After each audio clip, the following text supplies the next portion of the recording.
Sabe aquela sensação estranha de que a gente já viu esse filme antes? Pois é, hoje nós vamos fazer um mergulho profundo em algo que é fascinante e, para ser bem sincero, um pouquinho assustador. Quando a gente analisa de perto as grandes catástrofes financeiras da história, fica muito claro que elas quase nunca são eventos isolados. Na verdade, são ciclos que se repetem de um jeito incrivelmente parecido, sempre impulsionados pela força mais teimosa que existe: a natureza humana.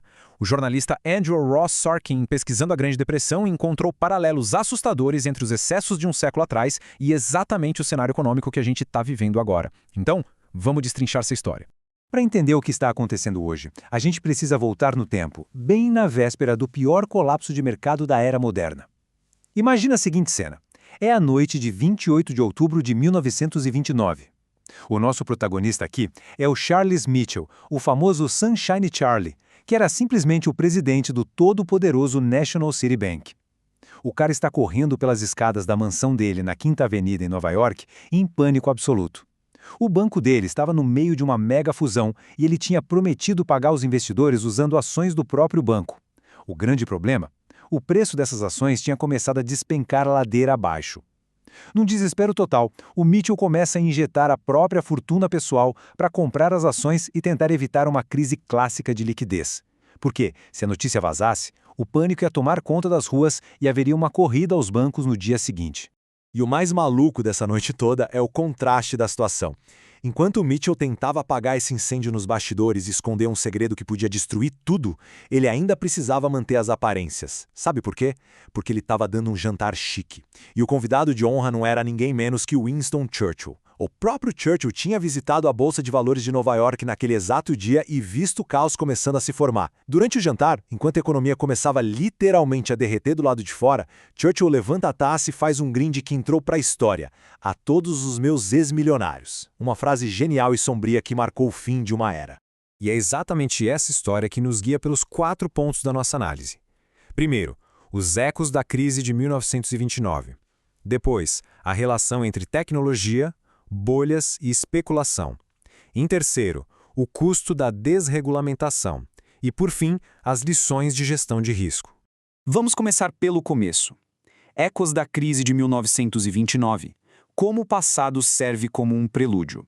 A grande sacada de analistas como o Andrew Ross Sorkin é que as crises financeiras funcionam muito mais como um aviso do que como uma anomalia isolada. Elas rimam. O crash histórico de 29 não caiu do céu. Ele foi precedido por outro grande baque umas 2 décadas antes, o Pânico de 1907. Avançando 100 anos no tempo, a gente vê exatamente o mesmo padrão. A grande recessão de 2008 preparando o terreno para toda essa incerteza econômica que estamos vivendo na década de 2020. E esses paralelos não ficam só na Bolsa de Valores, não. Há 100 anos, o mundo via uma onda gigante de populismo protecionista e os Estados Unidos fechando as portas para a migração. Um eco nacionalista que ressoa super forte na geopolítica de hoje em dia.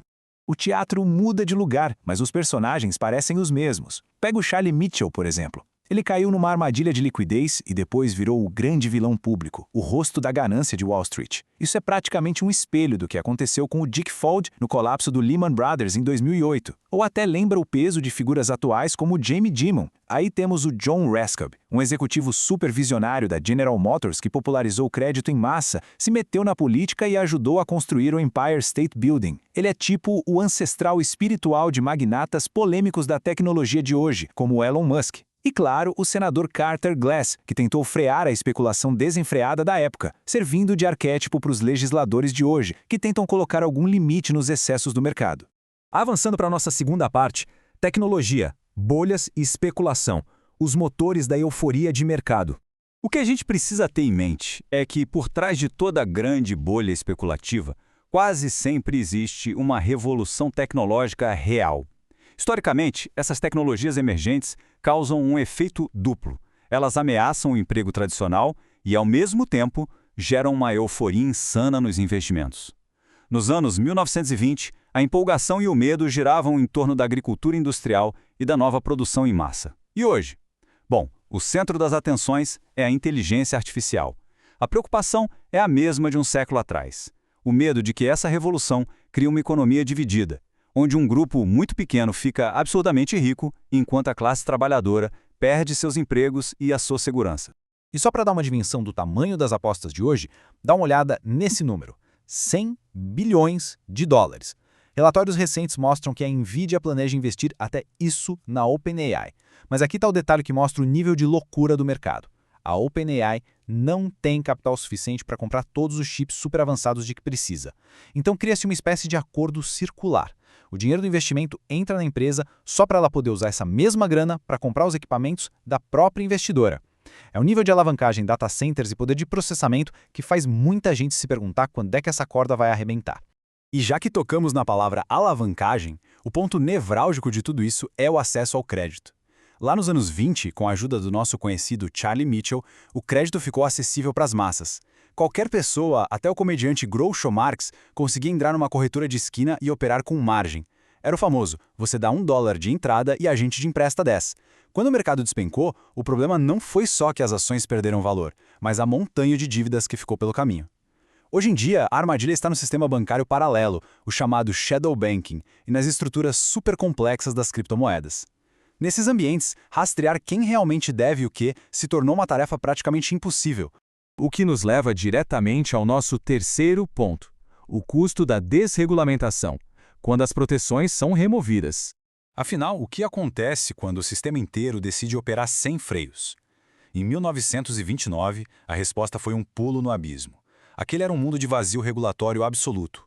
Não existia uma SEC para fiscalizar os valores mobiliários, não tinha nenhum tipo de proteção ao consumidor e o mercado era manipulado à luz do dia. E o pior, o Federal Reserve, que era super novo na época, simplesmente cruzou os braços.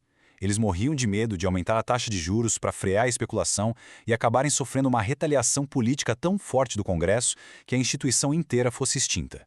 E o que é super interessante, e motivo de muito debate, é olhar para o que está acontecendo agora. Assim como a falta de amarras dos anos 20, hoje a gente vê iniciativas como a proposta do Ato de Gênios lá nos Estados Unidos, que tem o objetivo de relaxar as regras financeiras clássicas. O argumento oficial? Democratizar as finanças, deixar que o público comum invista em capital de risco e em criptoativos. O alerta que a história nos dá é simples. A gente precisa analisar friamente o impacto de tirar esses cintos de segurança de um sistema que já está alavancado até o pescoço. Porque quando a conta chega, meus amigos, o impacto humano é brutal. 25%. Essa era a taxa de desemprego nos Estados Unidos no fundo do poço da Grande Depressão em 1932. Imagina, 1 em cada 4 pessoas sem trabalho.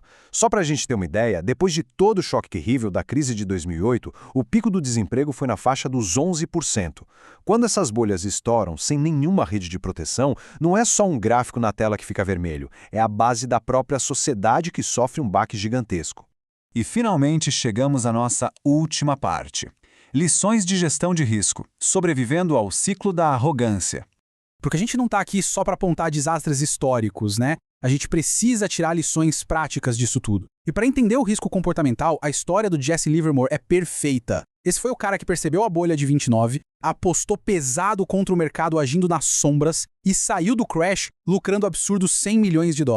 Ele foi o grande vencedor da crise. Mas a história dele é uma tragédia. Dominado por aquela mesma arrogância cíclica e pelas armadilhas psicológicas que afundam tantos investidores, ele perdeu absolutamente tudo nos anos seguintes e acabou tirando a própria vida. O recado é claro, o mercado não perdoa nem quem acerta a direção do vento, se essa pessoa não souber gerenciar o próprio ego e o risco comportamental.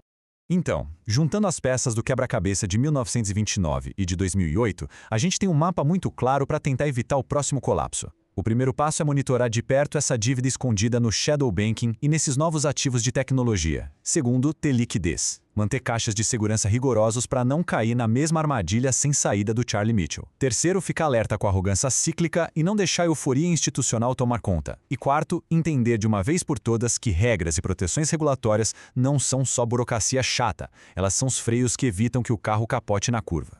Tem uma frase do Andrew Ross Sorkin que resume o X da questão de um jeito brilhante. No fim das contas, a história das crises financeiras não é sobre taxas de juros, gráficos ou burocracia. É sobre natureza humana. As métricas mudam, os balanços ficam mais complexos e a gente troca as fazendas industriais pela inteligência artificial. Mas a ganância absurda, o pânico generalizado e aquela facilidade enorme de ser engolido pela euforia, isso continua intacto. O melhor sistema de gestão de risco que existe exige, acima de tudo, uma dose gigantesca de humildade.